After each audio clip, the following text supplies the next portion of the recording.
And so, for our first segment of today's episode of The Cursed Kingdom, may we welcome the amazing, the beautiful, the purely awesome and kind of comedic Holly Adam. So, let's give her a warm welcome in these cursed lands.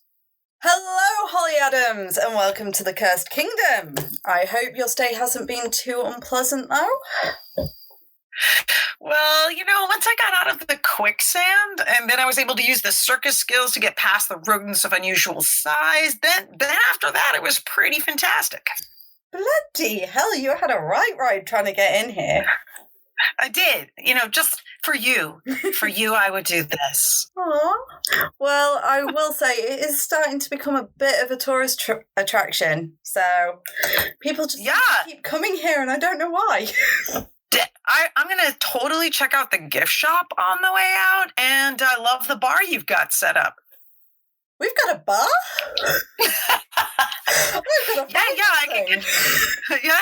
I could just pick something up. It's right over there on the other side of the spiky anemone pit.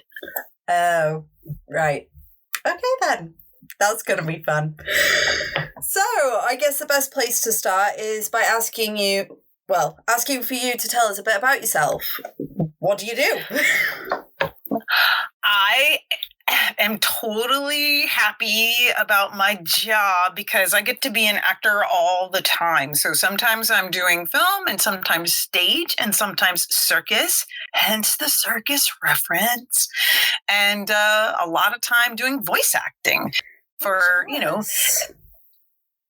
Wish I could do that. I'm just stuck here all the time. It's boring. That sounds like so much fun. It's totally fun. And you know what? We could probably set up a rig so that you could get some trapeze action going on in here while you're stuck here. We've got to do that. So how long have you been doing all that then? Well, I started doing acting stuff and on a semi-professional basis when I was in high school and continue to take class and work and study and went to uni for that and went to a conservatory program and blah-de-blah face. And then I really got started doing voice acting, 15 years ago, maybe more. But I started doing that by doing radio plays. And, the live radio plays, which are coming back, they're calling them audio drama now, but it's the same thing. Oh, yeah, I've written plenty of scripts for them. It's just they'll never come to anything. Oh, but it's such a great form. I love that form. And so from there, I started doing more, commercials for web and radio and some animation and game and audiobooks and all of that kind of stuff. And I love the blend of what I do, and I love how I love this being in a state of constantly learning and growing. Even if, like in here, I'm growing mold. No, just kidding. It's there are some damp bits in your kingdom. Yeah, just saying. I know. I'm trying to get that sorted, but it doesn't seem to be going very well. It just seems to be getting worse. So, what games have you acted in? Some ones you've never heard of. You never know. And that's actually something it's interesting because I did some of that a long time ago when I first started. Well, actually, of course, like everyone else, I did a lot of role playing with my friends and then did voices for just stuff we were doing. And then did some games that have long since died a probably much needed death. And then didn't voice games for a while and am it totally engaged now and re-emerging into that world after being away from that for long enough for the dead to lay dead. Of course, you never know. They might come back to life, especially if it's a zombie game. Although I've only voiced zombies in audiobooks and in film. I've been zombies, but not yet in a game. So I guess the game can't come back to life since it's not a zombie. Are you going to tell me you've been a zombie in The Walking Dead? Because I'd be so jelly. No, not in The Walking Dead, but in this other film called Here Alone, there's a pivotal zombie moment. Okay, like it changes the plot. So, and I've been a zombie in a few other movies, so it's pretty fun. But that's the one where I have an actually long scene. So, nice. Not that that's all I do is zombies, but who doesn't love zombies? I know, right? So, what has your greatest challenge been when acting? When I'm acting, I get really, sometimes I worry a lot, like right before I'm doing something, and sometimes even while I'm doing it, trying to make that editor voice. Am I allowed to curse in the Cursed Kingdom? Go right ahead. Fucking shut up. I gotta tell my brain to just shut the fuck up. Because it's like, wait, are you doing this right? How about this? Is this the way it's supposed to be? And I'm like, stop it. And then I can just hit the reset button and get back into the, because like any other conscientious person, you do all of your preparation and you practice and you rehearse and you really know this character or characters and you really have this down. And like, for example, my cartoon demo and my game demo, the voices are very, very different people from very, very different things I've worked on. But that's because I know them and I feel them. But getting like right up until I'm actually recording. And then sometimes the first few moments of recording, that other negative editor in my head is like, oh, that wasn't good enough. No. And I'm like, shut up. So I would say for me, that's the hardest part. And I think it's partly because we talked about this a little bit. I have social anxiety too. And I'm such a people pleaser. Not in a negative way, but in a positive way. Like, I want it to work out. I want to have a good time. When I'm working with an author on an audiobook, I want to hear how they imagine the characters so that I can combine that with whatever impressions I got to, you know what I mean? Yeah. I'm like, I would be really super happy. I have a very dog-like personality, Hey, let's just have some fun and then we'll eat food and then we'll get the ball and then we'll go take a nap and work hard, So that sounds crazy, to be fair. It sounds like a whole big ball of crazy. Oh, well, thank you. Thank you so much. I don't know if I could ever do anything like that. I'd go nuts because I'm a huge perfectionist. Yeah, and that's part of it, right? I mean, this is going to sound stupid, I love math and science. And simultaneously, one of the things I found comforting in early on in my life, when you're like 13 and 14 and everything is horrible, and especially yourself, and you have to find comfort in anything that is predictable or understandable or at least doesn't change on you. And I was like, geometry, I love you. That's not something I was going to expect there. I did not expect that at all. But because it's, a formula and a proof is a formula and a proof, even if you invent the way to do it, that like a triangle is a triangle, So, but at the same time, that became something that I didn't like. Like, it turns out that when I'm not in the throes of the worst years of everyone's life, I like a little bit of scary. I like some unpredictability and chaos. I like that there's not one answer, that there's multiple answers and they're all right. So I think that's why I became an actor. And I also, sometimes work with children using, I'm going to whip out some words here, performance modalities to co-teach academic content. But it's because of the multiple, like an artistic answer. There is no one correct artistic answer. There's answers that work and answers that don't, and moments that work and moments that don't. But there's maybe thousands of options for what could work. And that's so exciting and so fantastic. And it's so fantastic and so delicious that there are thousands of answers that work when you're performing. And so you can't really be a perfectionist. It sort of flies into the face of that, which is anxiety creating, but it's also just thrilling. It's thrilling.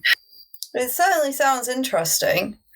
So what was the hardest job you've ever had? Oh, man. Oh, woman. Oh, zombie. I have all of them. I don't know. I think anything that I'm in the beginning stages of working on is the thing I think is the hardest. And then once I've lived with it for a while, then I'm like, oh, I know this. I know this skin. Oh, that sounds pretty cool, to be fair. So, is there any point in me asking what your favourite job was? Oh, geez. Can I pick a couple? Okay. I recently did a doubles clown trapeze act. That was really fun. What was that for? A circus. And also, I recently voiced a 10-book series that had it starred a normal man and woman, one of whom's an FBI agent, and then they both become bounty hunters. But it turns out that the people that they are up against, the bad guys, are all actually mythological creatures and zombies. And that was so much fun because it's 10 books of these fantastic game-like, role-play-like characters. It was great. And can I make an offer to your listeners? Go for it. I actually have some codes for that series. So if anybody's interested and really invested in that kind of stuff, if they're welcome to direct message me in some way, and I can get you a code so you can download it from Audible and listen to it if you want. All for social free. Media links will be available in the description. So, oh, great. I always make sure everything is in the description for everyone. Makes it a lot easier for them. Yes. So, I know you said that you got started in high school doing all this. Do you remember, why you started acting? Was there any particular draw to the career? Yes. It was sort of a double thing. One was that I was pathologically shy. Like I couldn't be the first or the last person into the classroom.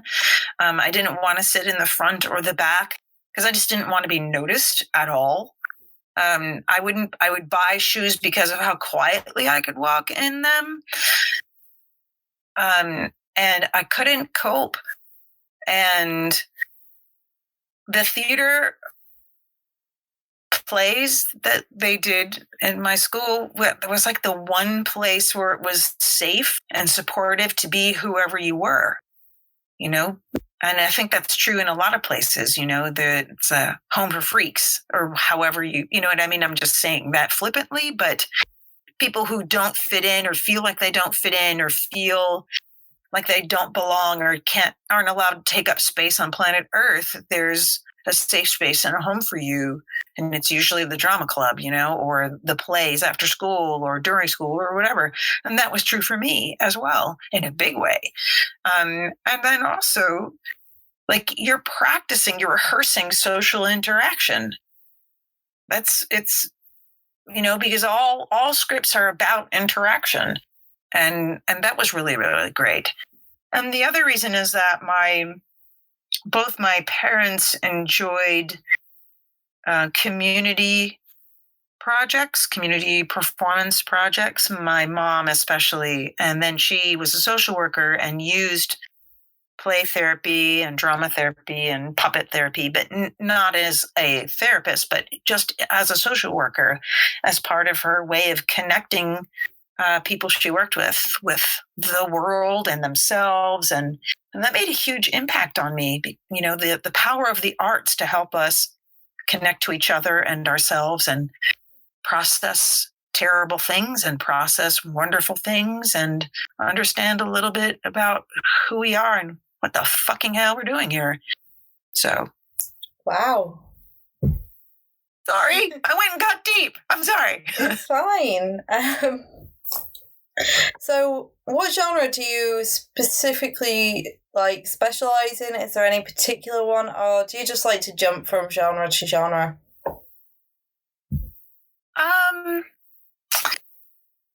Voice-wise or otherwise? Let's start with voice-wise to start with, and just work from there.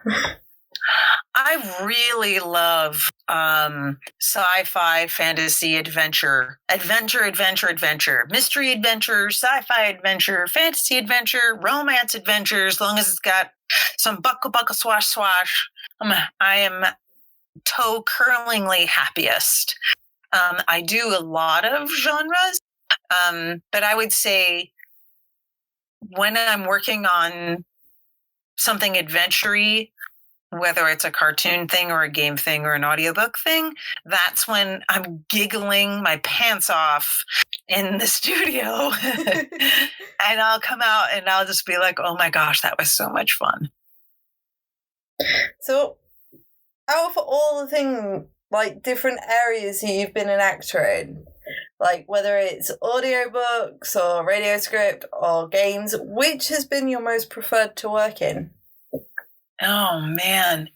I would say definitely I prefer things with stories versus things without stories. So I like radio plays and audiobooks and games and cartoons better than I like commercials and e-learning and things like that. Although I do love narrating science shorts and, that kind of thing. Because, again, there's a story in there. I get to be David Attenborough, only not nearly as often.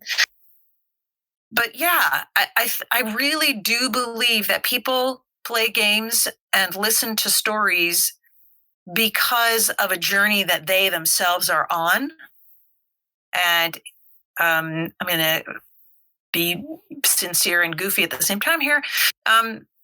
And that's an honor, that's a really honor and a privilege to be a part of that process. And I try to really take care of that. You know what I mean? Respect it, I guess is what I'm saying. Right. And I enjoy it. Though, it's yeah. Right. And of course, carry on. oh, sorry. I was going to say, and of course, like I said, I was realizing that one of the things I like about anything that's adventure-y is because, of course, adventure is literally about a journey. The characters are taking an internal journey as they take an external journey. And I also think adventure is where you have a delicious mixture of really serious and funny. You'll have some really deep stuff happening, death or war or introspection, whether it's games or audiobooks or whatever. But then you'll also have these incredibly fabulous comic moments.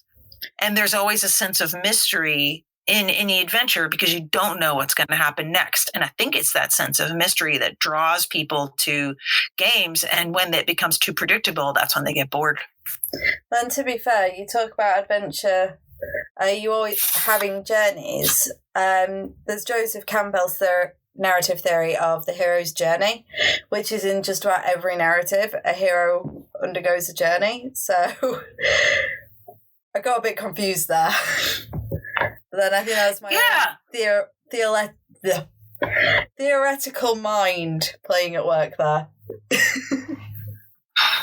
Yeah. I mean, but I don't think it's just to get away from the sort of like men run everything, right? Because when we say hero instant, we think hero's journey, we automatically think of somebody like Thor, right?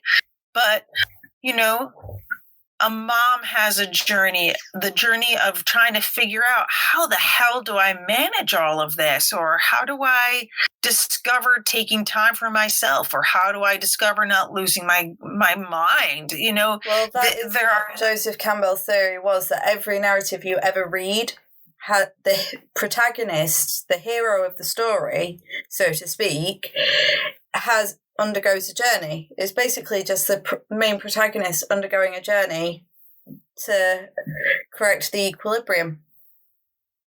Cool. Joseph Campbell's awesome. I remember reading that book. Yes. A Hero of 1,000 Faces, I believe. Is that the name? I'm going to have to look that up now. I can't remember. Oh, I thought it was Power of Myth. Maybe I'm thinking of the wrong one. I don't know. It was only like 6 months ago I read it, and I can't even remember the title of the book. It's on my bookshelf somewhere, but I can't really see it from here. So, do you have any tips or advice you would give to those that are just starting out in an acting career?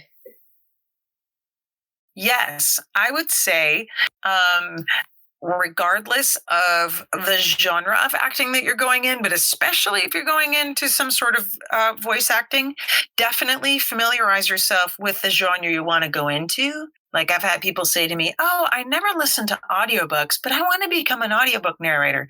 Okay, the first thing you have to do is actually listen to audiobooks. And then there's also a lot of bad online advice and good online advice.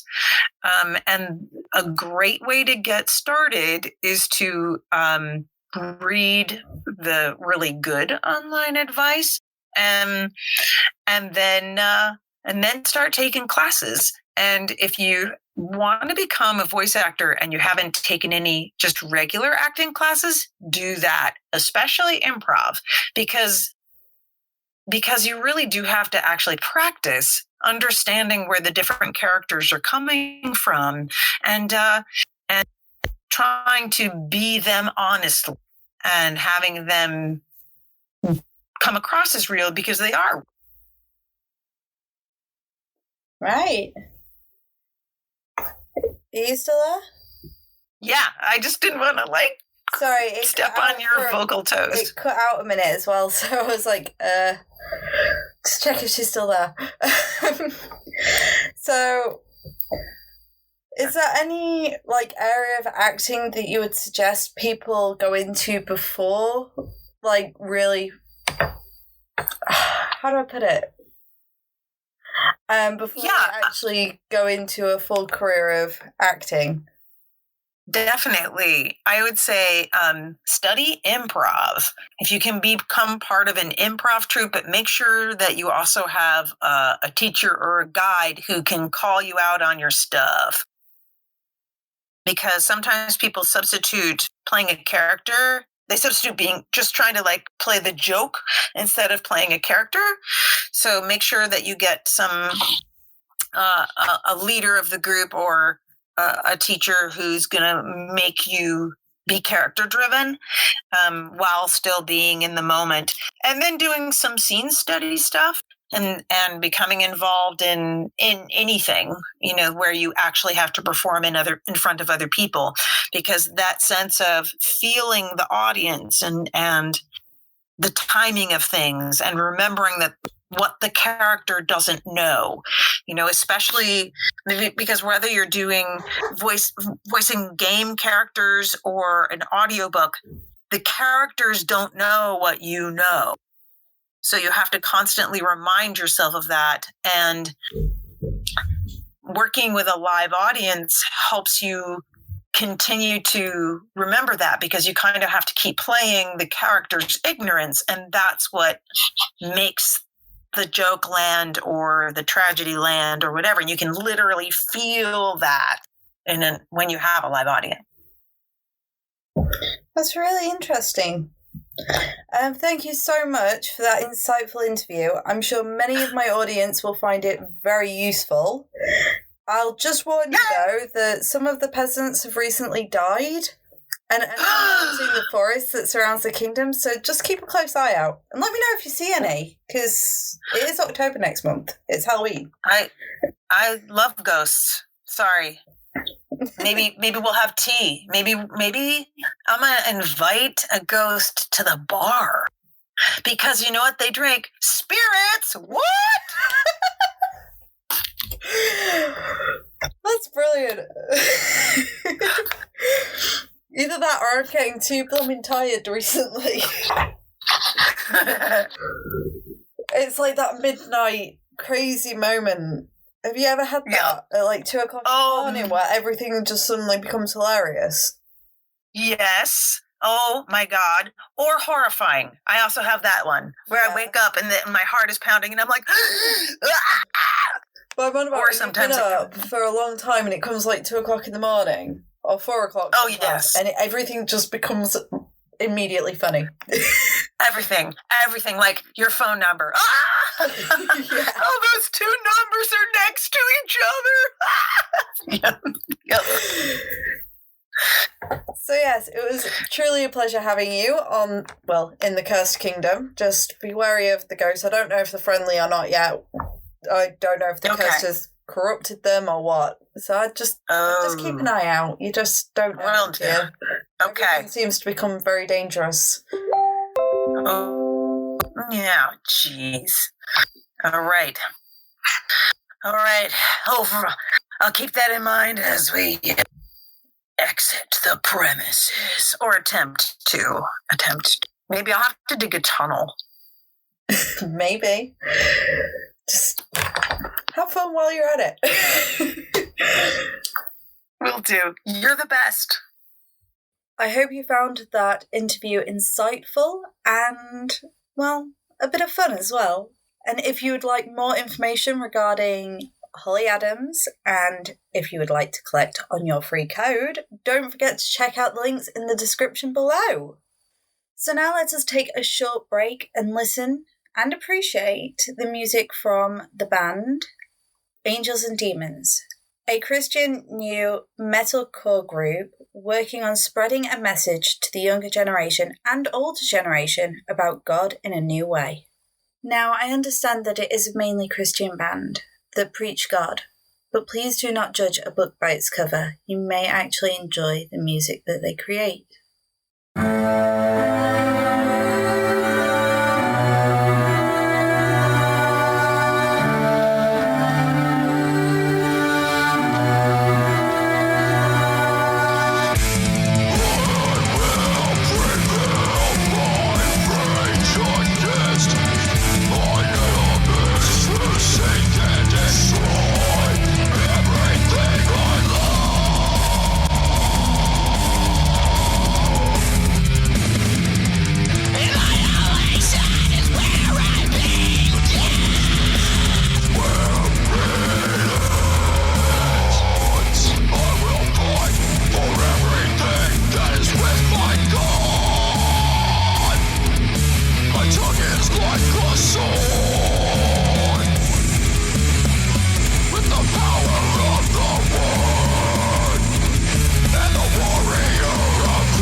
are broken.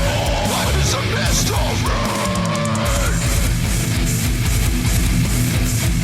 But only one has all the answers. Disappointment may happen.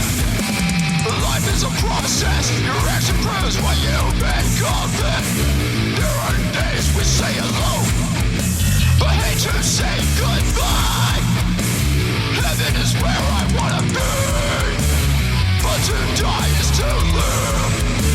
So we do what we do until our time is up.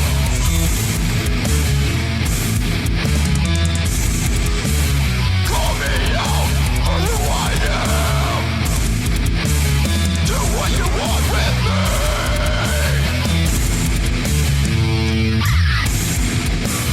Cause one day we will all stand before the throne and answer for our actions.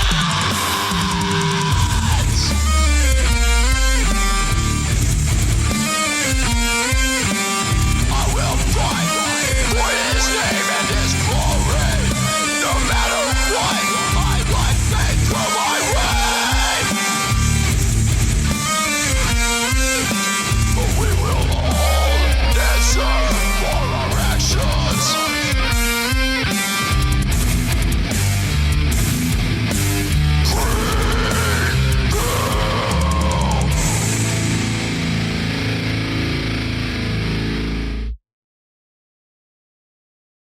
And just as we do every other week, we shall now delve into the depths of hell, with 9 gates to hell, I guess you could say. So the first short story to be featured in this week's episode of The Cursed Kingdom is Blood Money by Deacon Rayne. Now, before we begin, I would like to make a quick correction to last week's episode. I had unfortunately credited the wrong author. It was actually written by Deacon Rayne, and so I would like to make that correction this week. I do apologise for the total misnaming. I gave the wrong author the wrong credit, I guess. I'm sorry for that. It was a hectic week. Now, let us immerse ourselves in the short story, Blood Money. There is fear. The fear is not his own, but belongs to his prey. There is blood. The blood is not his own. It comes from a dark place beyond words and horror. There is flesh. The flesh is not his own. The flesh came from dark things beyond words and horror. The prey flees. The hunter follows. The hunter does not hurry. The hunter is patient. It knows its prey well. The prey is doomed. For the prey is not his own, the blood is not his own, and the flesh is not his own. Those are of the prey. But the will is its own, the will of the hunter, and the hunter's will is to kill. He will kill simply because he has been paid to kill. The prey is an old woman. Her breath is ragged, her bones jar, her heart pounds. She knows she is going to die. He knows he is going to kill her. They know. This is because he has been paid to kill her. Those that purchase life receive life. Those that purchase death receive death. It is that simple, just as it always has been. There is neither mercy nor malice in his work. It has been done before, and it will be done again. Nothing can be done to change that. The old woman stumbles and falls. The prey is down. The hunter approaches. This hunt is over. Walls appear now within the awareness of the hunter. There is a hardwood floor There are tables, there are chairs. The hunter allows these things to enter his world, his awareness, as he closes on her. The old woman has no choice. The floor has entered her world because she has fallen upon it. The walls have entered her world because this was to be her sanctuary from the hunter. His world is his to command. Her world is at an end. There are scents now. There is the coppery pungent smell. Blood belonging to shapes upon the floor. Shapes that become people. People that attempt to stop the hunter. But the hunt will not end. The hunter has been paid to kill the old woman. The merciless slaughter of the others was not necessary at first. Once the others found it necessary to attempt to stop him, the hunter found it necessary to end them. And so, they died. They died quickly. The hunter does not torment his kills. They died of cut throats, lost limbs. They died on an edge so sharp and quick that the transmission from life to death was faster than a child can blink. There is sound now, the thick sound of blood pooling, the rasping breath of the old woman. There is a voice. The voice is hers. Please. He pauses. The hunter is a tall man. His shoulders are broad, his face is thin and scarred. His left arm is hidden and bound to his torso. His right arm rests at his side. His hand rests on the hilt of a harnessed sword, a weapon of wood and jade and blood. Please? The hunter rasps. The hunter's voice is the sound of ancient metal, nightmares and weariness. His words are like rust falling from his mouth, but they are honest words, strong words. He respects his prey. He is not tormenting her. The hunter does not torment his kills. Please, don't kill me. I haven't done anything, the woman tells him.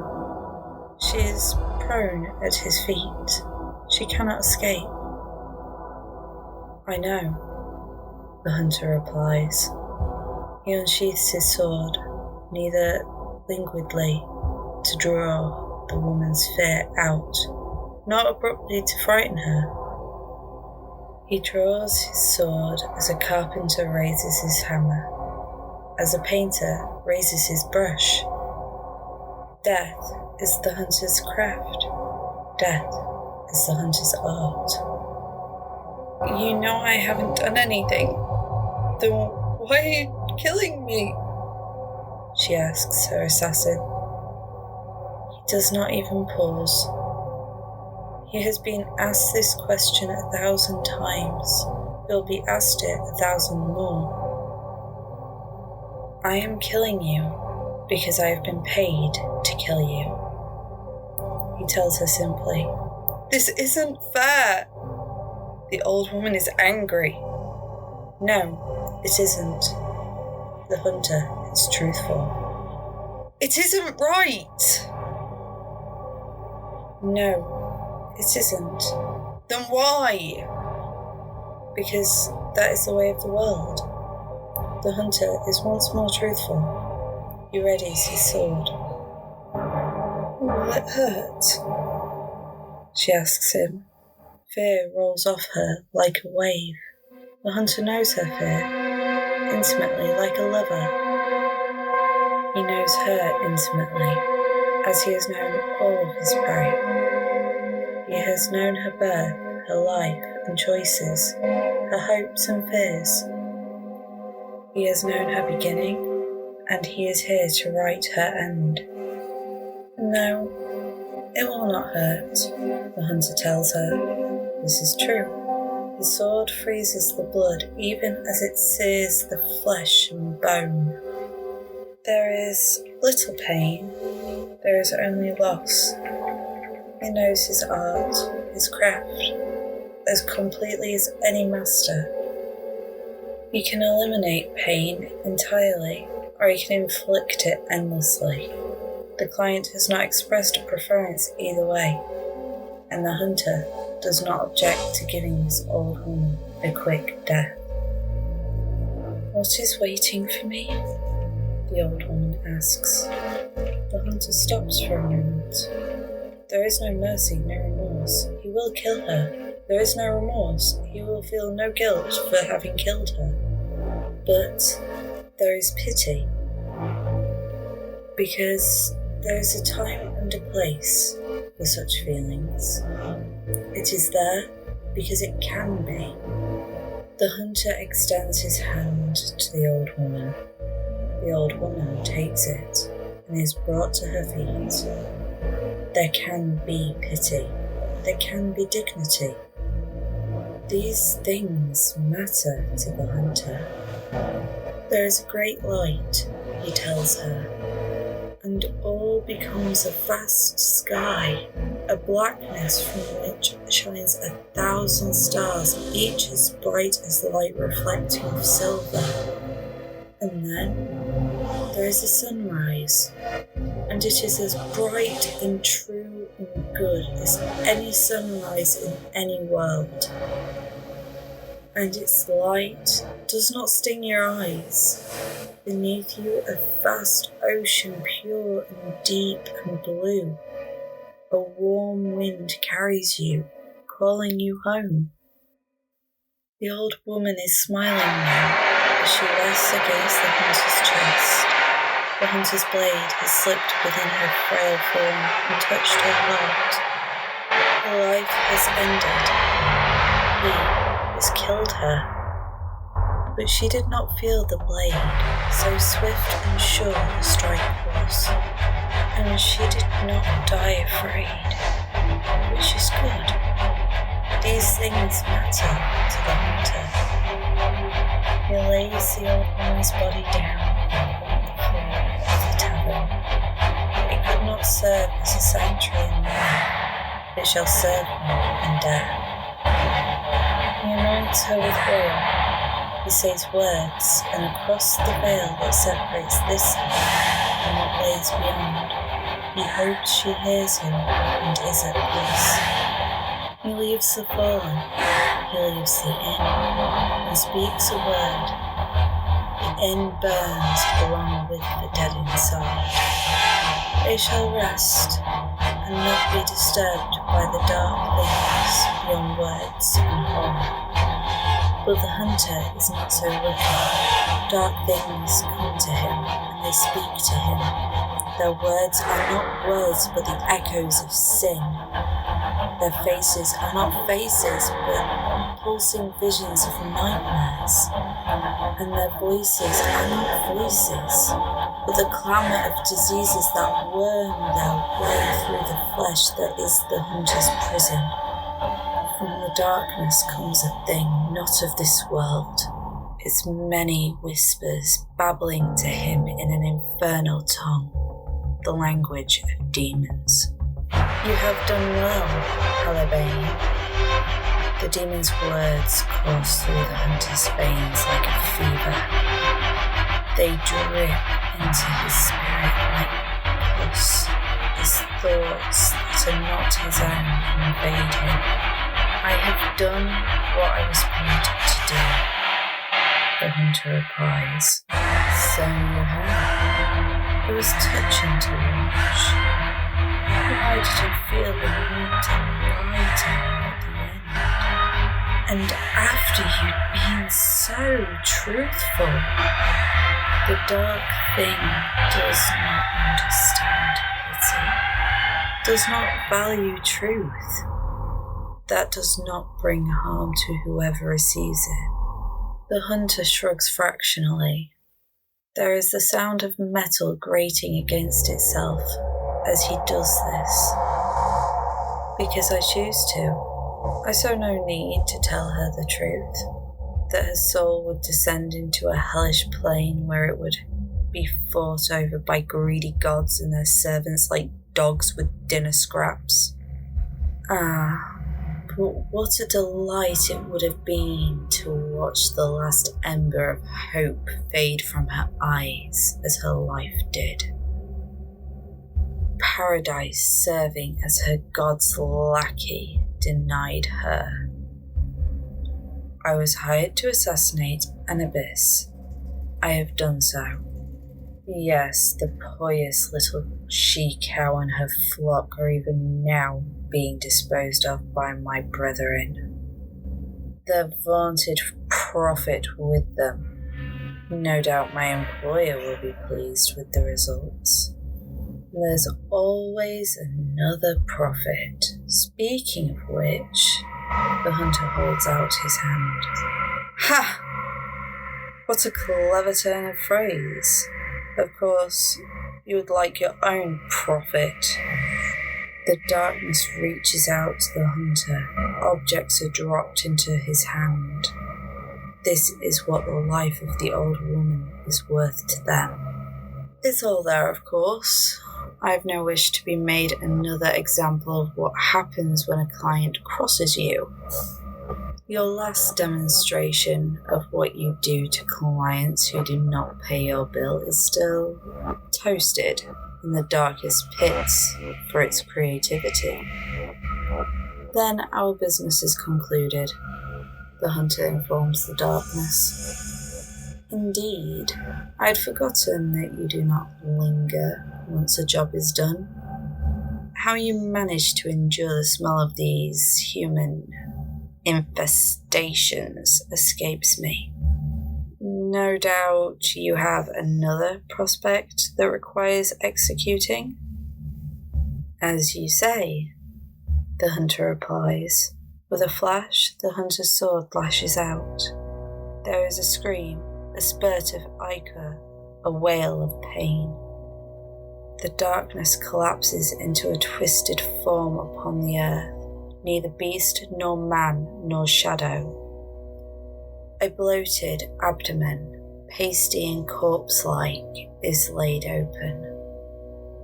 The hunter's weapon has tasted the blood of both angels and demons, and now it has tasted the infernal once again.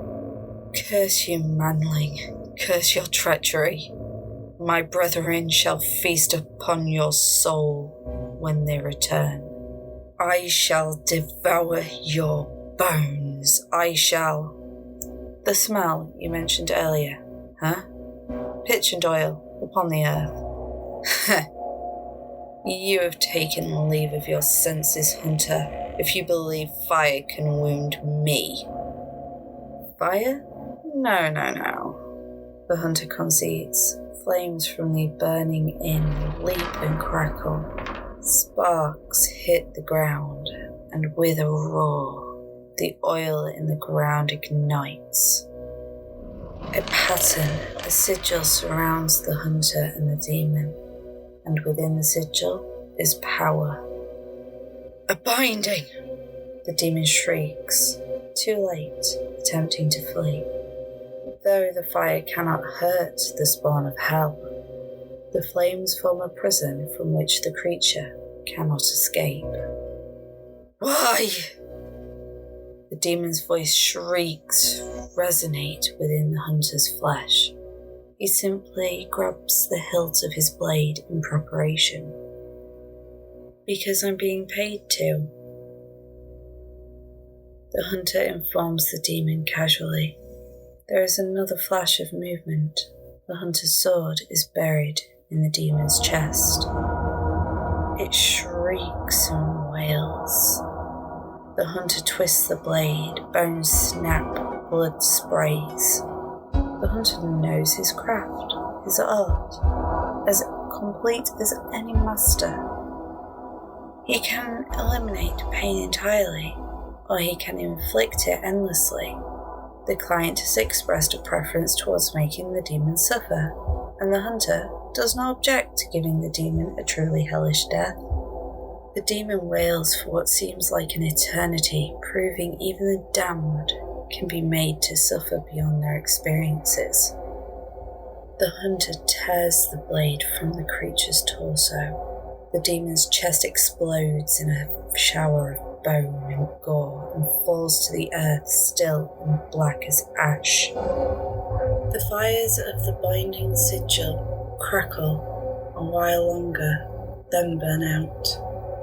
There is a moment of stillness. Well done, Fiend's Smite. There is a new voice that washes over him like a wave, shaking his bones with power and light. A star in the sky forms a winged being, androgynous and perfect, suffused with radiance and majesty. Divinity becomes sounds which become words in the hunter's mind.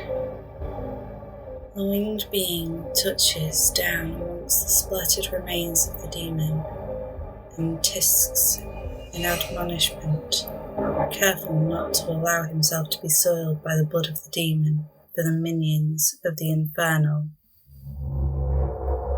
Aranithma to the divine. Filth defined its existence. It is fitting that filth defined its destruction. Perfect eyes of blue focus on the blood-soaked ground, and the hunter standing before it. It notes with some consternation that the hunter does not kneel. Once again, you prove yourself as invaluable as you are cunning, mercenary. The winged one comments, I find it ironic that in its arrogance never once did it suspect treachery, given it being a foul thing of hell. That arrogance is not the sole purview of the demon, the hunter comments. A look of disdain mars the features of the angel. As you say, mortal, I see no need for you to linger, hunter. You have been paid well for your work. I have indeed been paid well. On the subject of irony, it is strange that, in its greed, the demon did not ask for more money from you for slaughtering the Abyss and her followers. There is silence. What?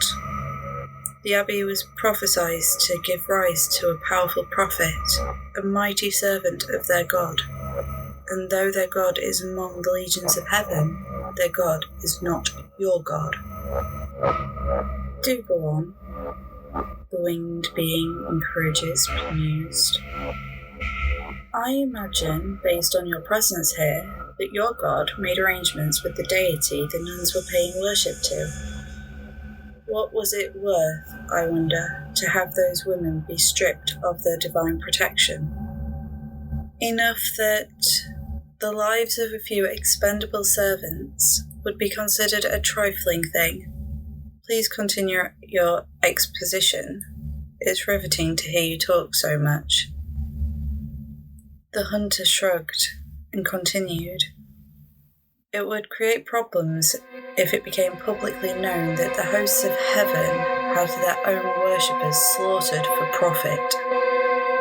This contract was passed down the line to you, from you to a intermediary to cover your tracks, and from there to this wreckage of a demon and his friends. The hunter toes the remains of the demon, scraping it off in the dirt. Ah, but what proof do you have? The angel asks, coyly. The hunter shrugs again as he makes his way over to the tree. Empty windows serve as eyes for empty huts that bear witness to this great betrayal. The nuns were left completely abandoned by their god, and it just so happened that demons showed up hungry and on the prowl. Your master decided that they needed to die, and their master decided how much that would cost. Now you've covered your tracks, and this assassination appears to be nothing more than a random surprise attack by demons, catching the forces of light and the divine gods off guard and massacring several helpless women. No doubt the martyrs, that were made tonight will aid the war effort for your side for weeks to come. Bravo! What a devious mind you possess. Surely you can appreciate that in becoming martyrs for their God, they are serving him far better than they ever could in life. And if in doing so, my master, and by association I, should prosper, so much the better. Indeed. However, there is a problem. The abbey is empty. What? I said, the abbey is empty. There are no worshippers there for the demons to slaughter. Only the abbess herself has perished. And it was already known that she was not the prophet. So I imagine that right now your God is very irritated. And how can you know this? The angel asks, anger twisting its perfect features. The hunter shrugs once more and casually scrapes his boot across a small wooden stake. The stake is loosened and flies away as the thin metal wires it held bound snap up in an explosion of tension now released. Bursting from the earth in which they were hidden, they form a new sigil made of blood-coated wire. Another binding. Demon's blood splashes upon the angel like acid. A wail of pain, the angel clutches his burning flesh. In heaven, perhaps he could heal himself with the power of his master so close at hand. In hell, or beyond this world, he would gird himself with protective magic were he to do battle. But here, he is unprepared. The razor-sharp wires coated in demon's blood are merciless and precise. The angel is standing exactly where the hunter predicted, and in an instant, the wires have scissored the angel's feet off at the ankle. The power of the demonic blood granting the wire the properties necessary to achieve this mutilation. The angel falls unceremoniously to the ground. He is bloody, burned, and badly wounded. Because he is not used to the pain, it sears through his frame and paralyzes him even as he sobs and gasps. A trap within a trap. The hunter has incapacitated his prey. I know because I told them everything that you, your God, and their God have done to them. The sisters of the Order, as well as the Prophet they harbour, are feeling betrayed, as I imagine you are. The hunter tells the broken angel. The angel attempts to call out to his home for aid, but he cannot. The sigil of wire and blood has silenced that ability. How? The angel stammers, speaking with a mortal's tongue in its shock. The hunter continues to shrug. To bind a demon, I needed pious blood willingly given. The people at the inn I slayed, but supplied it. After I spoke with the abyss, and she asked for volunteers. And as for binding you, all I needed was the blood of the faithful, which again they supplied. Martyr's blood has many uses. He gestures at the gore-covered wires. And since we already had so much pious blood on hand, the hunter circles his prey. The angel is afraid. An alien emotion for his existence, an irony he appreciates. The hunter steps within the web of blood and steel, kneeling by the maimed angel. The angel snarls and lunges at the hunter. He steps back calmly and watches as the angel, faltering, catches his wrist upon a razor-sharp wire and severs his own hand free. So what now, mortal? Will you slay me? The angel asks bitterly.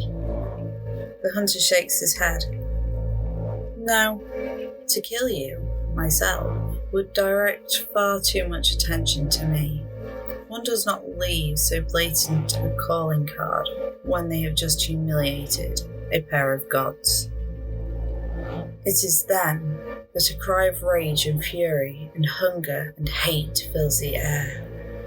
It is echoed by a second one, followed by a third. The hunter gives the angel a bitter winter smile, even as the angel gapes in horror. However, there are several demons lurking about with the power to bypass divine protection, currently heading our way. I imagine after the frustration of an empty abbey, finding you will please them.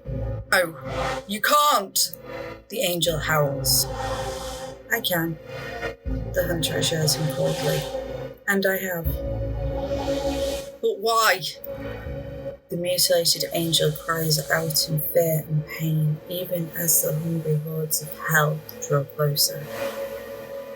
Because I'm being paid to, the hunter tells the angel. Take heart in the knowledge that you, an expendable servant, will serve your master far better as a martyr than ever you could in life. And if my employer, and by association, I should profit, so much the better. The angel's eyes widen in comprehension as its own words are twisted back at it.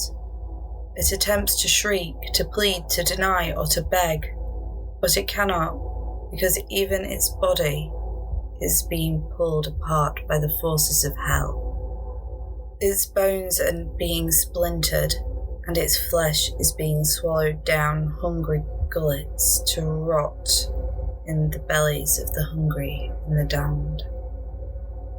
The hunter leaves them behind and disappears into the night. The huts are all empty in this town. The villagers had heeded the abyss's warning. The hunter leaves the empty town and enters a glade. There are people waiting there for him. They are former nuns. One of them hands him a sack filled with 100 silver pieces, all the abyss could afford to pay for her own death and the deaths of all those responsible. The hunter takes the silver from them and turns away. It is a pittance compared to what the forces of heaven and hell regularly offer as tribute, but it is enough for him at the moment. Was she afraid, in the end? A woman asks, the retreating form of the hunter. He stops and turns to face her. No, she was not. The hypnosis that I had put her under, so that her fear could be genuine, and could therefore be believed by those parties responsible who bore witness to it, was broken upon her death. She died knowing she had been victorious, that she had had her revenge against her God that had betrayed all of you was complete. The hunter kneels to look a small girl in the eye. The small girl's expression is calm. Her face is thoughtful. Her eyes bespeak of a soul that sees far more than any child could. You know all that transpired. The child nods. I do. Then go now and tell others of the treachery of your former gods. In time, those responsible shall lose their worshippers, and with them their power, and then they will be destroyed. The girl nods and smiles slightly. Of course I will. It is my role as a prophet to do these things. The hunter nods and walks into the darkness. And what is your role to be in all this, Feotha? She asks the hunter.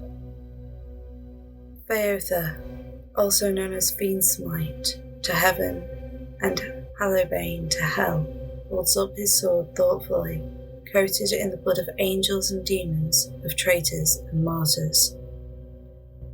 I'm certain you already know that as well. And now let us take a small break and listen to a bit of Angels and Demons before we return for another short story.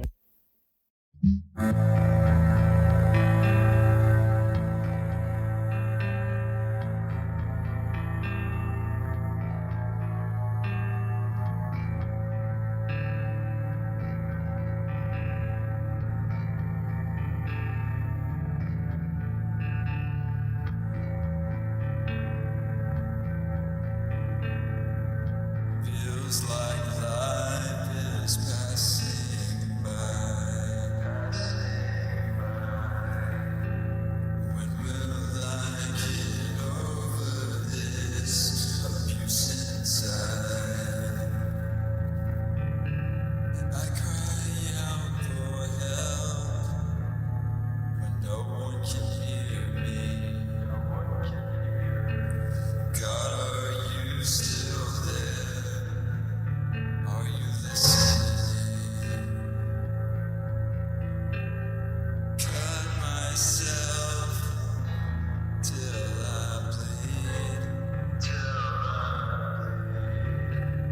Don't know why this is happening to me.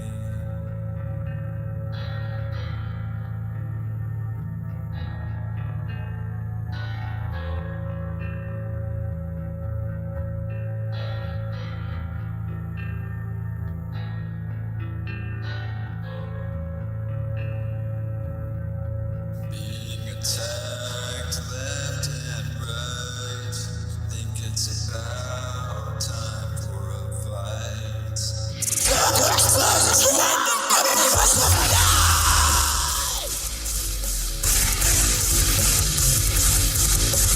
Don't have any words to say. Why is that so hard to realize? Open up myself to you, and all I get is rejection. And you.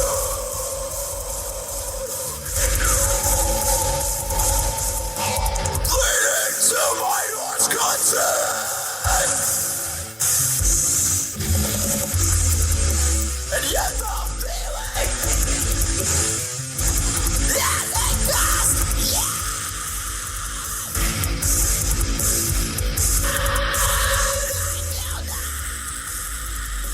nothing has happened yet. Falling on the floor. Maybe I'll feel something good.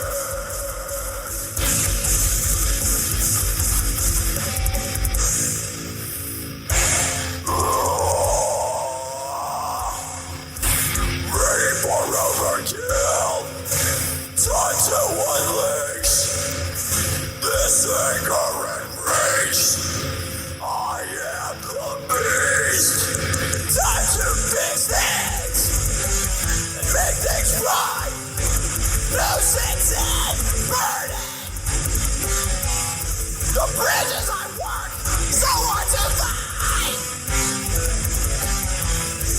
Time to step up and testify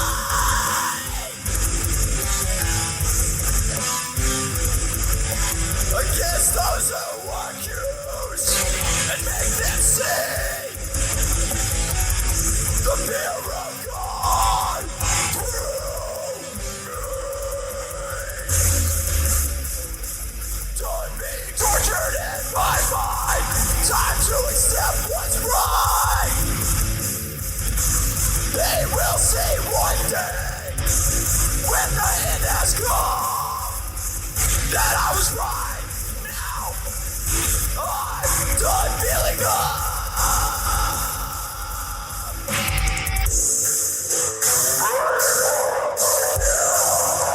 Time to unleash this anger and rage. I am the beast. Beast, beast. Facing Death by Lanza. I remember when it began, but everything in between had been a blur until I found myself stuck in this bathroom. I guess that's what happens when you're on the run for your life. Everything goes dark, your body switches to autopilot, when that shot of adrenaline kicks in, and you just keep moving. You don't think about the small details. You don't have time to. But here I am, with a handful of infected along with my gun on the other side of the door. It was hard to concentrate with their pounding and gargled screams. All the while, I'm staring back at myself through an unfortunate, full-sized mirror hanging on the back of the door. I guess I should have been thinking about a way out, but what was the point? It was going on 5 months since it all happened. My husband, Jake, and I had been out to dinner. A rare outing when we could leave Lacey 5 and Ella 3, our 2 little ones, at home with the babysitter. Traffic was unusually bad. We lived outside Sacramento, California, so it wasn't generally good either. As we sat in the standstill, I scrolled through my phone looking for any information. "Well, I finally see police lights," Jake said as he leaned out his window. I pulled my gaze from my phone, but still couldn't see anything. It was a moment later a helicopter buzzed over the freeway and began circling the area. When we finally passed the incident, there was only a truck that had smashed into a barrier wall. Surrounding it were 2 fire trucks, an ambulance, and I counted 3 police cars. That's a lot of action for one vehicle. As we drove by, I turned around in my seat, trying to see behind the fire trucks. The police were standing outside of the barriers with their guns drawn. The strangest part of the scene was the EMTs, who were wearing hazmat suits. Something is up with this wreck. I returned to facing forward when we were past the wreckage. "Why? What did you see?" Jack finally began to move with the traffic at a normal speed. "Hazmats," I plainly said, as I began searching the new apps again on my phone. Maybe the driver had some hazardous waste in his truck or something. When we returned home, I still couldn't shake the wreckage. Jake paid our babysitter and walked her out while I attended to the girls in their nightly bedtime routine. Brush teeth, wash face, put on pajamas. We all crawled into bed for some nightly snuggles, and Jack turned on the news. We had always given them about half hour to mellow out in our bed before we took them into theirs. But that night, it took only a few minutes for the girls to fall asleep. Before long, so had we. We lived our life. Jake worked as an engineer, and I hadn't been back to work since the kids. We had a simple life, with our 2 little girls in a typical suburban house with a 2-car garage. I imagined that we had that life that you dream of, except without the white picket fence. I woke up around 5 a.m. Our TV was still on the news. I searched around the bed for the remote when something on the screen grabbed my attention. This wasn't some 5 a.m. fluff news. This was serious. The bottom of the screen held a red banner with white writing that read, "Virus outbreak in major cities around world." A new title on the screen reading, "CDC's Director for Health and Security. Virus infects major cities." "Hey babe, wake up." I leaned over the girls to nudge Jake. It didn't take a second for him to sit up. "What time is it?" He was in a slight fog. 5, honey, something's wrong. Some kind of virus outbreak. I whispered. "What? A virus, like the flu?" He looked at the TV. "I think it's more serious than that." We watched together as government officials explained the details of the sounds of cameras clicking and flashes of light on their faces. Transferred by blood, flu-like symptoms, delusional, violent. I remember looking at the girls, and the rest of the news broadcast was lost on me. Jake didn't miss a thing. I didn't even notice when he jumped out of bed and disappeared to another room.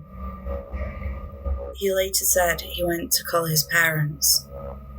A few hours later, after the girls woke up, we sat down at the kitchen table like it was a normal day.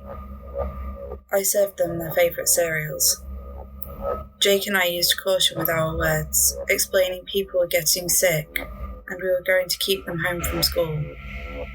They wouldn't have understood anything beyond that anyway.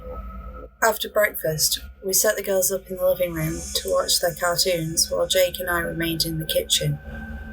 We had a small TV set up on the counter where we were able to continue watching the news. Before these headlines, we had experienced one of the worst flu seasons our country had ever seen. While typically children and elderly were the most vulnerable, this year seemed to be different. It was being reported healthy adults were losing their battle against the illness.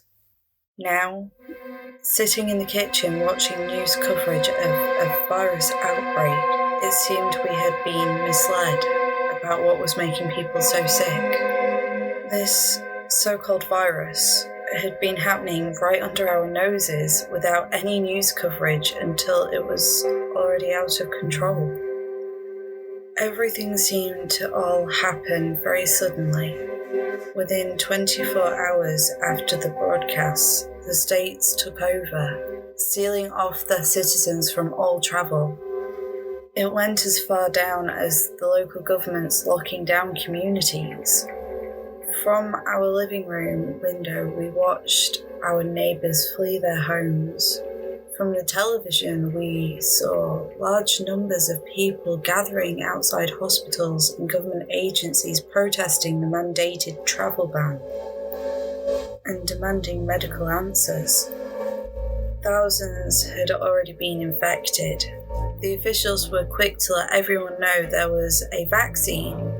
It was their failed attempt to prevent widespread panic. Every hospital, medical care centre and pharmacy were overrun. Military and police units went door to door administrating the vaccines.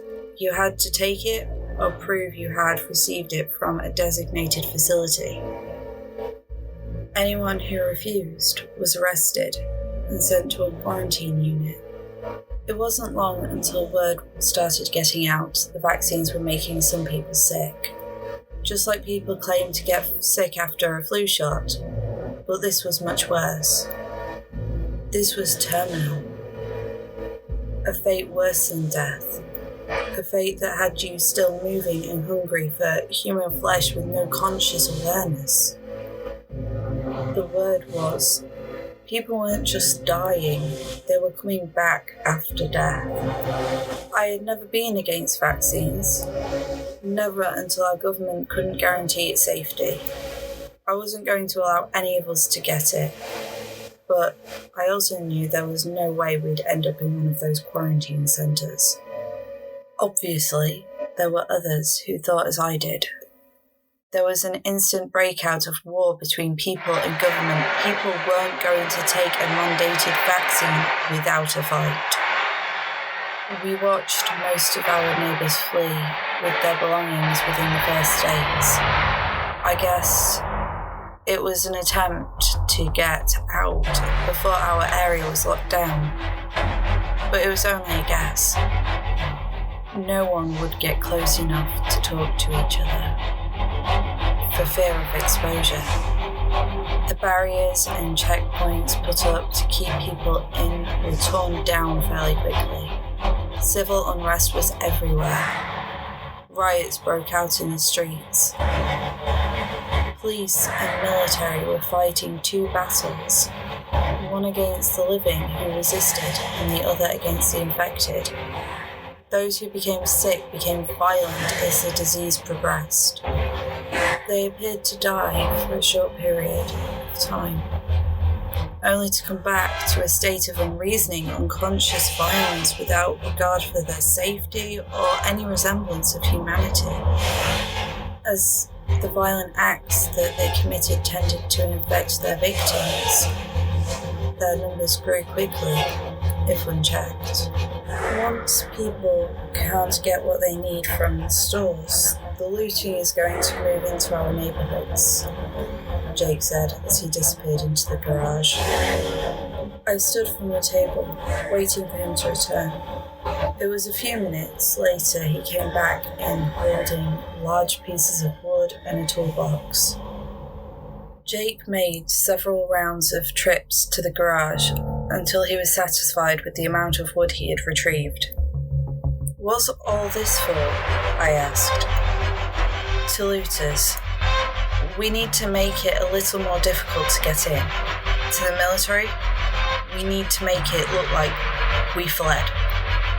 Jake boarded up every window, leaving strategic holes to keep a watch outside. In case of looters, we packed up everything we could in boxes and put anything valuable, food, some clothing, weapons, tools, and a few toys to distract kids when needed, in the attic. We decided when the convoys came through the neighbourhood, our family would also hide up there.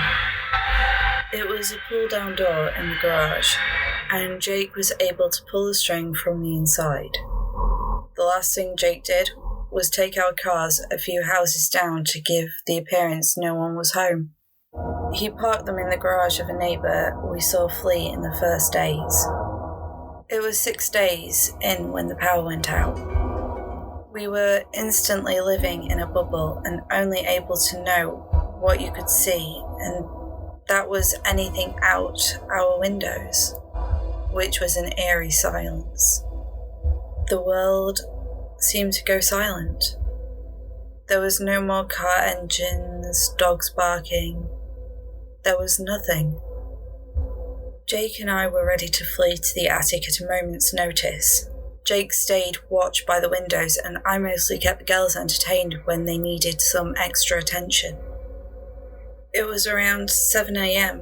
when we heard the truck engines coming down the street. We swooped up the girls and fled to the attic. We watched from a cut-out hole Jake made in the wall as the military went home to home. 2 large cargo trucks with canvas covers, about 6 soldiers on foot, with 2 by the trucks, and the others in pairs, taking each side of the street. 2 and 2 knocking on every door. Some answered, and some didn't.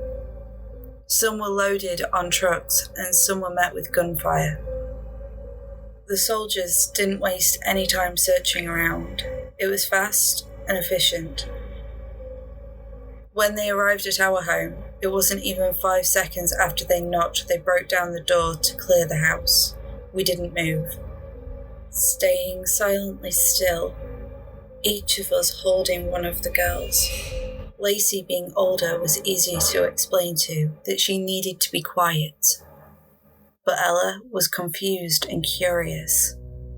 She did okay for the first few moments they were in the house, but with each squirm, I held my breath, hoping we wouldn't give ourselves up. They didn't stay in the house long. The convoy pushed on through the streets. When they were clear, Jake went down to make sure we were safe, to join him.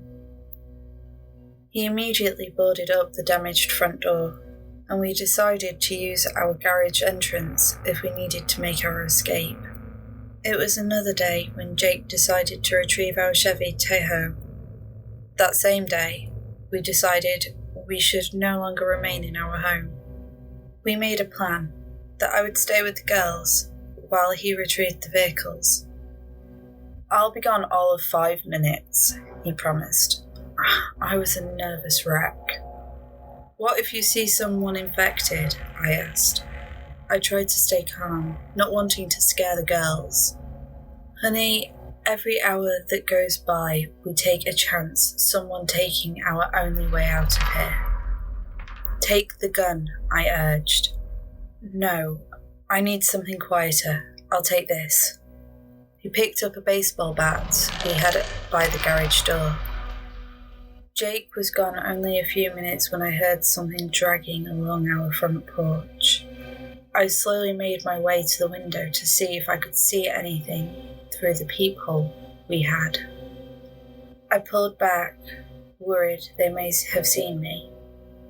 My breaths were shallow as I leaned back in for another look. A body was leaning against the window, swaying back and forth with their fingers scratching against the wood. "Mummy?" Lacey called out. I jumped back, startled by her sudden outburst. "Lacey, quiet!" The body on the other side began to frantically claw at the boards.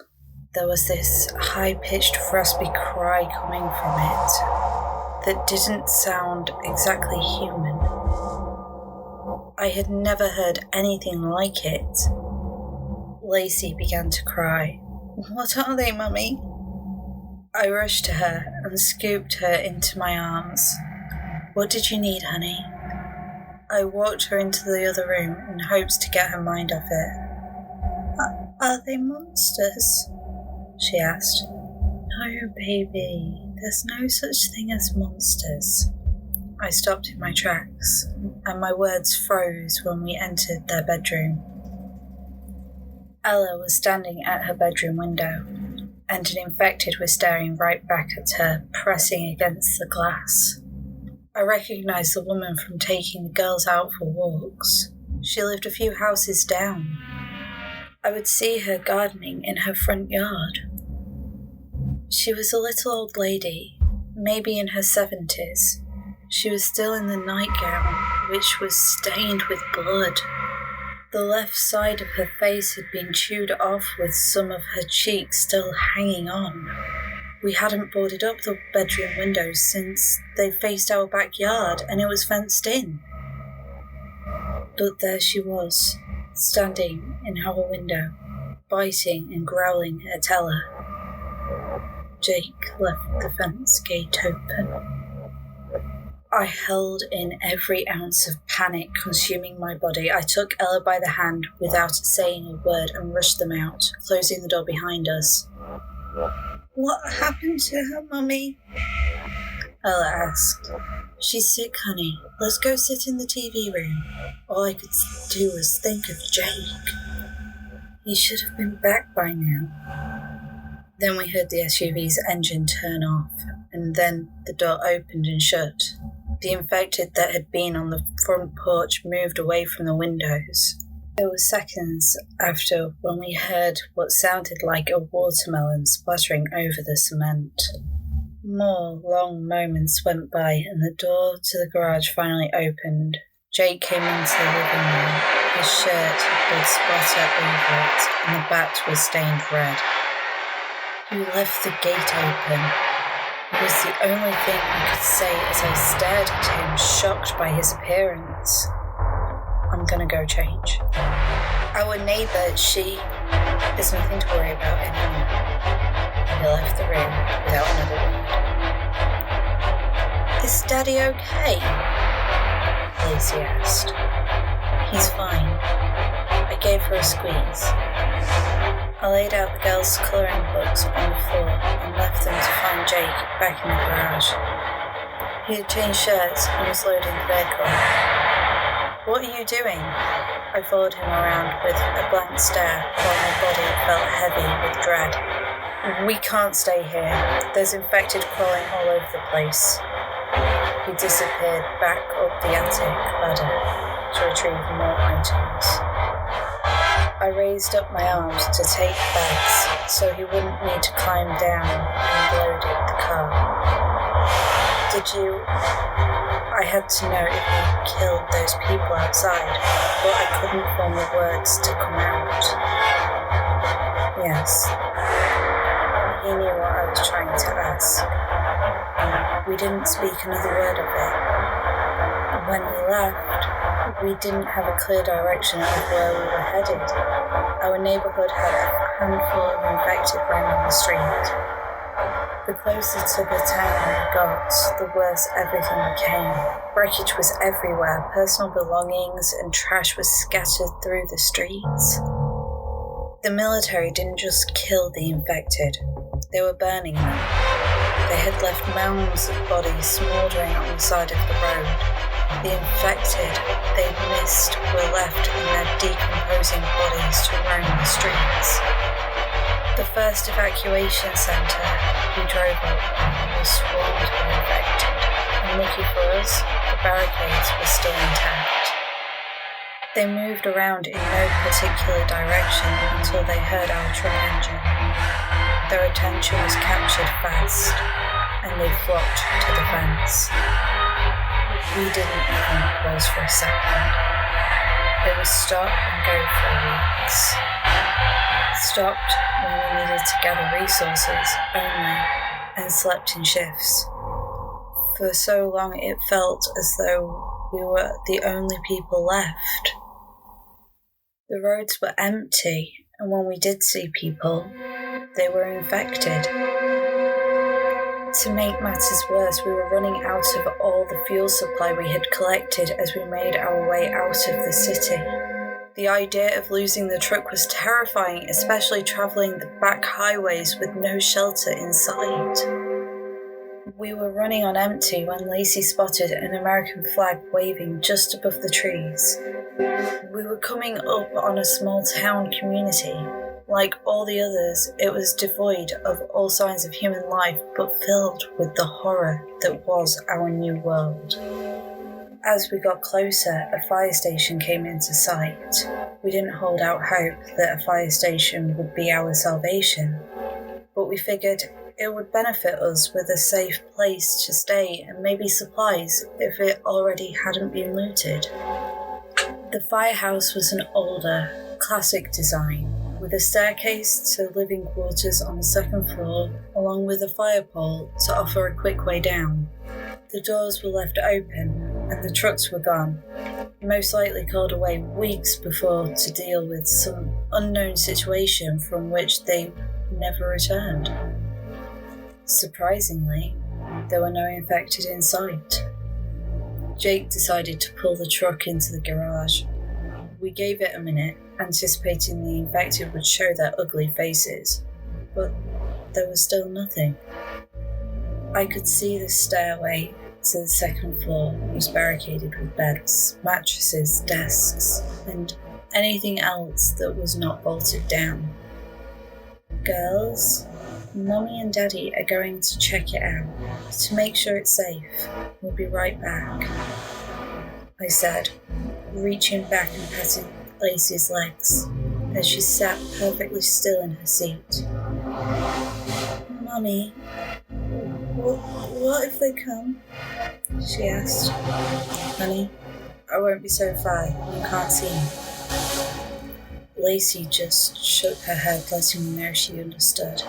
Ella luckily followed along with whatever her sister did.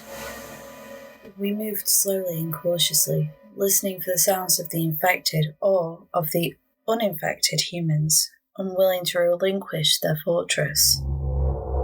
There were 2 rooms downstairs we needed to clear, a front office area, and in the back there was a large kitchen and TV room. Once the first floor was cleared, Jake closed off the large garage doors. I was sure the rumbling of the metal as it rolled down would call out any infected in the area. I cringed as it hit the cement below. We watched out the small windows to see if we would get any visitors, but there was nothing. Jake climbed the pole for quick access to the second floor. I began work through the blocked stairway, maneuvering everything to the side, creating a narrow pathway in case a quick retreat was necessary. We were alone in what could be our new home. There was no electricity, but there was a generator downstairs that we could inspect in the morning. The kitchen had some supplies, but barely enough for a single meal of creamed corn and evaporated milk.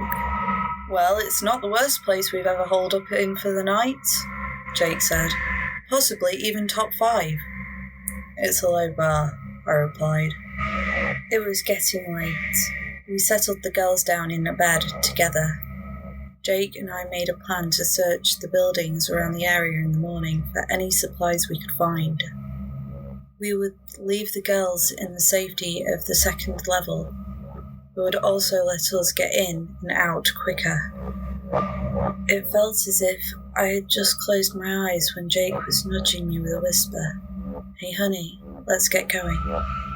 There was barely any light out, and a thick fog had rolled in overnight.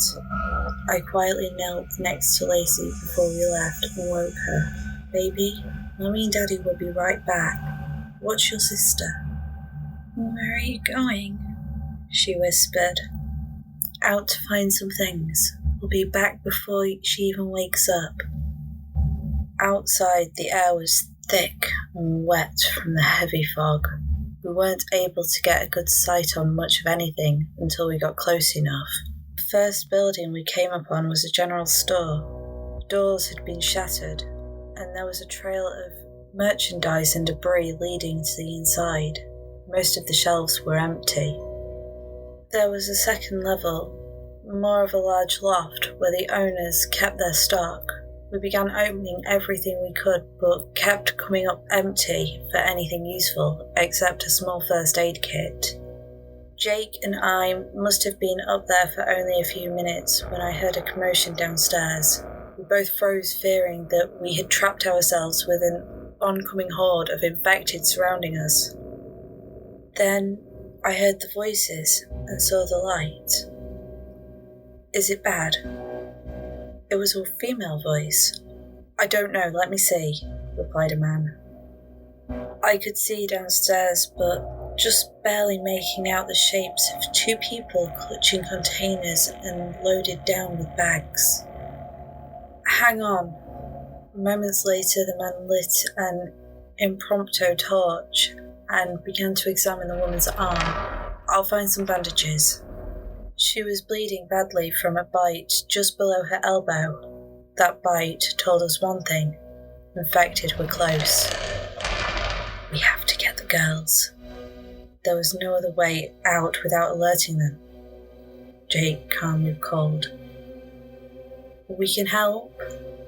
The couple froze. For a moment, we wondered if we had just made a huge mistake. Jake slowly made his way to the top of the stairs. The man pulled back his windbreaker, revealing a gun in his pants. "We don't want any trouble." "Neither do we.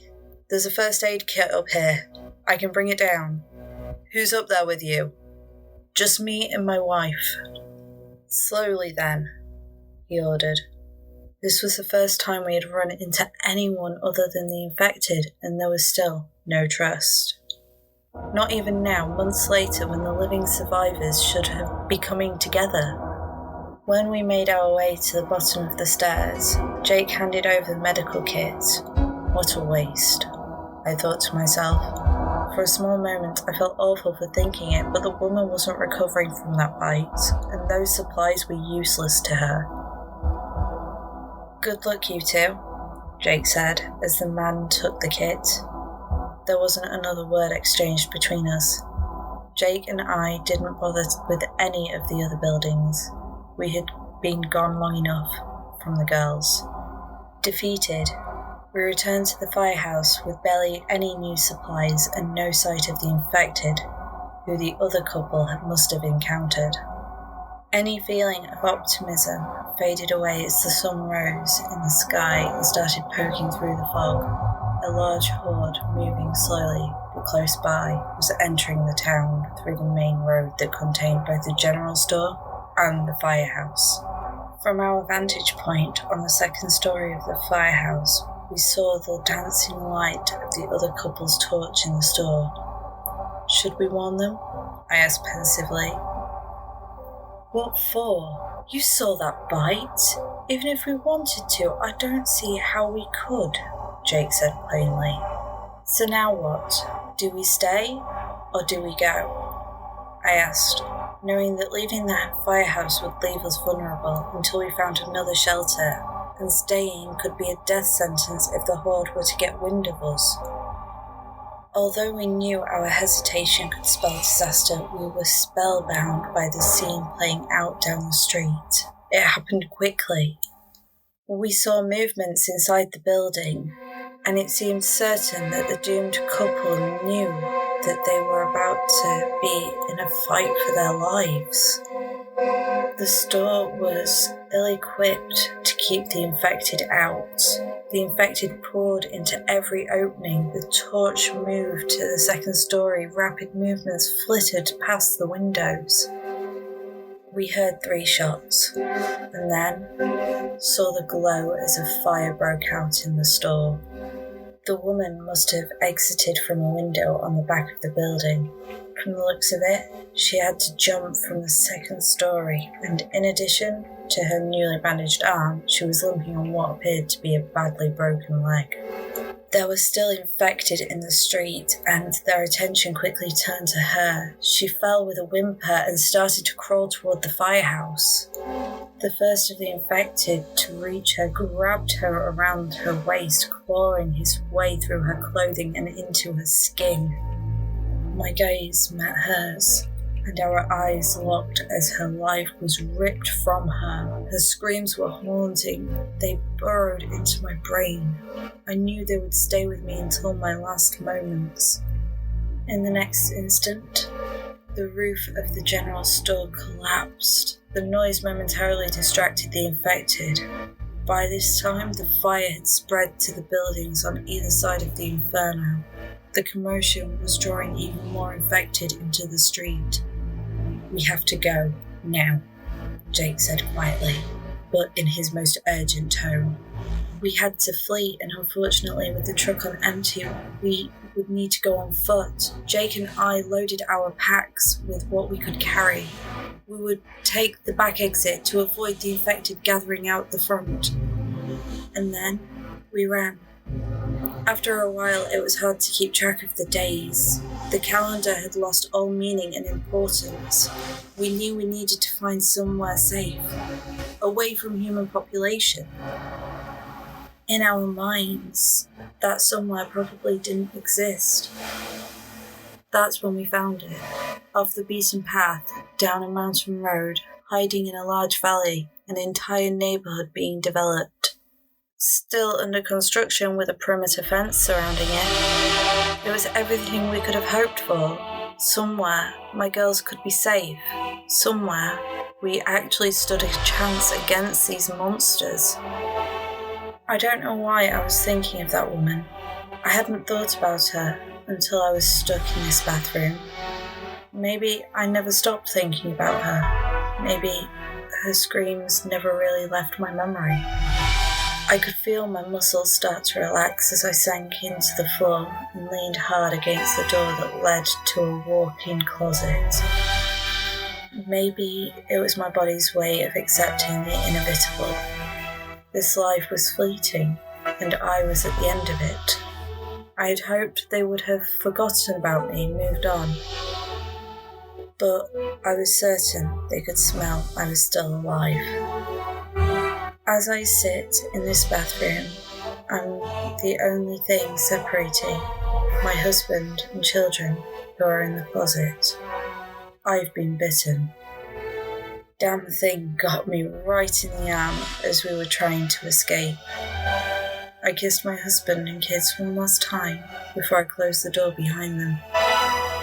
I could sit here and die quietly, or I could go out and kill these creatures who have ripped me from my family. It would give them a chance to escape. But then, Jake would have to deal with me to escape if I didn't get out before I turned. I should have listened to their tiny voices on the other side of the door. I should have been telling them how much Mummy loved them. But that pounding on the other side of the door, the never-ending, gurgling growls from these monsters, my blood began to boil from rage. I decided I was going to clear this house we were trapped in to give my family a fighting chance before I become one of them. And that is the end of this week's short story segment. I hope you enjoyed these fascinating horror stories, and maybe they brought a chill to your spine.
So today's episode of The Cursed Kingdom is going to be a little different to how it normally is. Usually in this segment, we would be having a film review written by Charlie Dixon. Instead, today we're going to be delving deep into the unknown by looking into r/ghosts on Reddit. I hope you enjoy this little segment. Though, I will go in with a little bit of caution. You never know if these things are true or not. I'd like to believe that some of them are, but I guess we'll find out as we explore them together.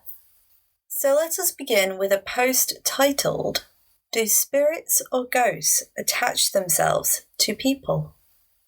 Hi everyone, I'm pretty freaked out at the moment, and my family is too. Here's a much needed backstory. My mum's family were a family of 4 kids and 2 adults. Everything was seemingly happy, but they lived in a house which had been previously exorcised, as it was apparently situated on a Native American burial ground. While my mother's family lived there, stuff mysteriously got moved around in that house. For example, scissors, which were purposely in the kitchen, miraculously and unexplainably moved upstairs to one of the kids' rooms while everyone was out of the house. Freaky shit like that would happen on a daily basis. But one afternoon, my grandmother actually saw the spirit. She recalls it as a little boy dressed in a very traditional Native American clothing of the 17 and 1800s time period. My mother's family moved out of this house after a couple of years of living there. Not because of the ghost, as they recall him as a non-aggressive, friendly ghost, but because of changing financial circumstances that allowed them to live somewhere else. Fast forward to 40 years later. My grandmother goes to New Zealand to visit her daughter. 40 years ago, my grandmother and my aunt, who now lives in New Zealand, were living in the house that had been haunted by the Native American. Recently, my grandmother stayed with my aunt in New Zealand for about 3 weeks, and then she just returned this week. After I asked a couple of general questions about her trip, she disclosed to me that she had seen the exact same Native American boy that she had seen 40 years ago at their old house. Same figure, same presence. While my grandmother felt these things, she didn't tell my aunt because she believes my aunt would either 1, freak out, or 2, not take her seriously, and would have dismissed it as a joke. When my parents went to stay with my aunt a couple of weeks ago, my aunt's 2-year-old daughter said, "Ghost," when asked why she couldn't finish her nap. She had been waking up upset saying ghost for a few months as a reason for not finishing a nap. I don't know if I'm coming to conclusions, but my aunt was so close to 2 or 3 when she had been around the ghost when she had lived in the haunted house. According to my aunt, her daughter talks about ghosts all the time, and even refuses to sleep in her room now. Do ghosts attach themselves to people? Is this normal? Does my aunt need to be exorcised? Could it be following her for whatever reason? TLDR, I believe a ghost has been following my aunt for roughly 40 years now. Is this weird? Does anyone else have any experiences with this? Because right now, I'm feeling kind of crazy. Well, unfortunately, I can't really answer any of those questions because I don't even know if I believe in ghosts, even though I've had some blooming freaky experiences, which you guys will be hearing of one of those experiences next month. Ah yes, there are many things planned for the month of Halloween, and I hope you're looking forward to them, well, listening to them as much as I'm looking forward to recording them for you. So keep your ears open, because there's some ghosts coming about. And now on to the next story in the subreddit r/ghosts. I'm convinced my house is haunted. Some weird, unexplainable things have happened in my house over the past couple of months. I live in a very quiet village in England, and the houses here are fairly new. I've had 3 definitive experiences in this house, and all 3 have a witness, my girlfriend. Before I get into those, I want to mention that my grandma and mum are very into ghost hunts and exploring the paranormal. My mum does ghost hunts with an investigation team and has sensed ghosts before. She has had her own experiences in this house, and apparently can sense that the ghost in my house is an elderly man that hates women. Now, to my own experiences. My stuff goes missing pretty frequently, and then reappears in places I've 100% checked. I could be sitting at my desk, put my phone down to the side of me, and then it vanishes. I look for it, and then it reappears in the kitchen or back on my desk. Weird. Very recently, my phone charger unplugged itself from the socket. I've a dedicated charger that I keep in the socket next to my bed, and I never take it out. I plugged my phone in and changed my shirt, then look at my phone because of a notification. The charger is out of the wall socket on the floor. My girlfriend was just as confused as me, as she was right next to me the whole time. Getting weirder, I was laying in bed with the girlfriend and I felt a touch on the back of my hand, almost like a finger had tapped me. I told my girlfriend and she brushed it off as the wind, until a few hours later she felt the exact same thing in the same spot. The weirdest of all, and the most recent, me and the girlfriend ordered a pizza and were watching TV in the front room. From where we were sitting, we could see the front door clear as day, and we had our eyes on it because we were waiting for the delivery guy. The door was shut, and it was shut properly. We hear what sounds like footsteps towards the direction of the door and make comment of it, saying it's probably the ghost. We've named him Jordan, gender neutral. And we talk about the ghost. I shit you not, the front door fucking opens. I originally thought it was the pizza guy because when I stood up, I saw what looked like a black figure standing at the door. When I got close, however, nothing was there. Pizza guy didn't arrive for another 20 minutes. Me and my girlfriend have no fucking idea how that door opened by itself. In fact, I only ever seem to have experiences with said ghost when she is staying over, never when I'm by myself.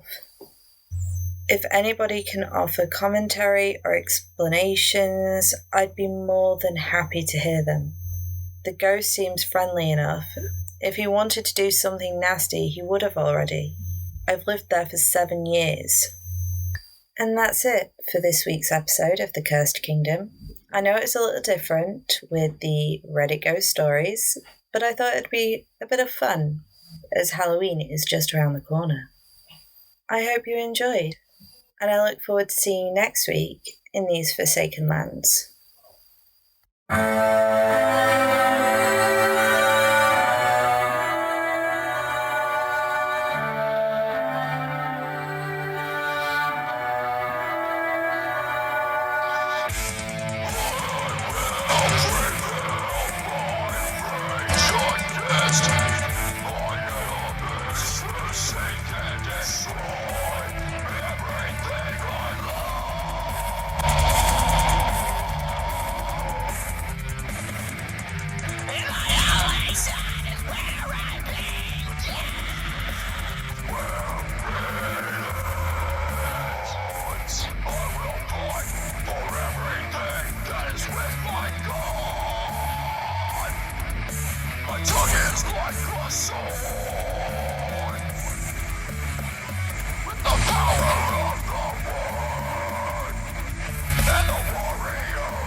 process. Your action proves what you've been conquered.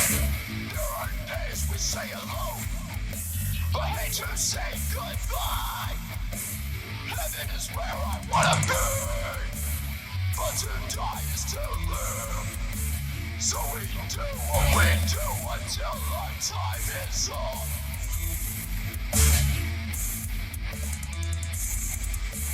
Call me out for who I am. Do what you want with me.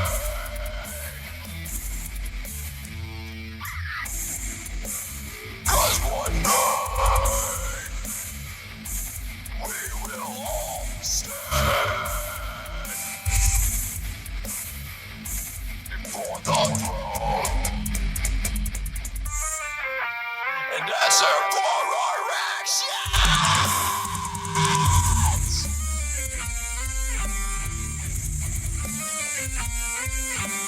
I will fight for his name and his glory. No matter what, my life may throw my way. But we will all answer for our actions.